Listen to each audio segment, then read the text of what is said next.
Hello friends, എന്തൊക്കെയുണ്ട് വിശേഷം? എല്ലാവർക്കും സുഖമാണല്ലോ.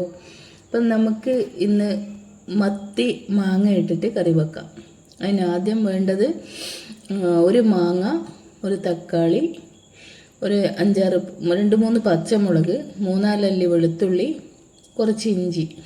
അപ്പം ഇതെല്ലാം അരിഞ്ഞു വെച്ചതിന് ശേഷം ഒരു ചട്ടി അടുപ്പത്ത് വെക്കുക. അതിനകത്തേക്ക് കുറച്ച് വെളിച്ചെണ്ണ ഒഴിച്ചിട്ട് ഉലുവ പൊട്ടിക്കുക. എന്നിട്ട് നമ്മൾ അരിഞ്ഞു വെച്ച വെജിറ്റബിൾസ് എല്ലാം കൂടെ അതിനകത്തേക്ക് ഇടുക. പിന്നെ നമുക്ക് അതിനകത്തേക്കുള്ള പൊടികൾ ചേർക്കണം. അതിൽ 1/4 ടീസ്പൂൺ മഞ്ഞൾപ്പൊടി, 1 ടീസ്പൂൺ 1.5 ടീസ്പൂൺ മുളക് പൊടി, 1 ടീസ്പൂൺ മല്ലിപ്പൊടി. ഇതെല്ലാം കൂടെ അതിനകത്തേക്ക് ഇട്ട് നന്നായി മിക്സ് ചെയ്ത് അതിൻ്റെ പച്ചമണം മുഴുവൻ കളയണം. അപ്പം ചില സമയം നമുക്ക് എണ്ണയിൽ കൂടുതൽ സാധനങ്ങളാകുമ്പോൾ അത് നന്നായി വഴറ്റിയെടുക്കാൻ ബുദ്ധിമുട്ടാണ്. അപ്പോൾ കുറച്ച് അല്പം വെള്ളം ചേർത്തിട്ട് നന്നായി വഴറ്റി അതിലെ പൊടികൾ നന്നായി വേവും. അപ്പം അങ്ങനെ പൊടികളെല്ലാം നന്നായി ഇളക്കി നന്നായി യോജിപ്പിച്ചതിന് ശേഷം നമുക്കതിലേക്ക് ആവശ്യത്തിനുള്ള വെള്ളം ഒഴിച്ചു കൊടുക്കണം.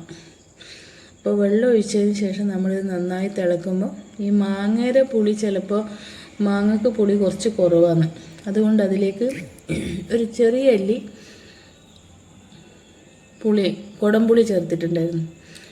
അപ്പോൾ അതും കൂടെ ചേർത്ത് ഈ അരവെല്ലാം ചേർത്ത് നന്നായി തിളച്ച് വന്നതിന് ശേഷം നമുക്കതിലേക്ക് ഉപ്പ് ചേർക്കണം.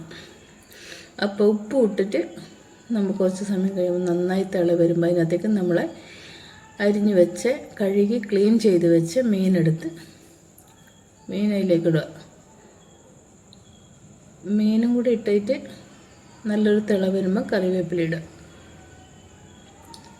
എന്നിട്ട് അതിൽ അല്പം തേങ്ങ അരച്ച് ചേർക്കണം. ഇതിൽ തേങ്ങാപ്പാലാണെങ്കിൽ നല്ലതാണ്, പക്ഷെ തേങ്ങാപ്പാലില്ല, ഞാൻ തേങ്ങ അരച്ച് ചേർക്കുക ചെയ്തത്. അപ്പോൾ നിങ്ങളിങ്ങനെ ഒന്ന് വെച്ച് നോക്കി എന്താ ടേസ്റ്റ് നോക്കിയാൽ നല്ല ടേസ്റ്റാണ്, നല്ല മീൻകറി.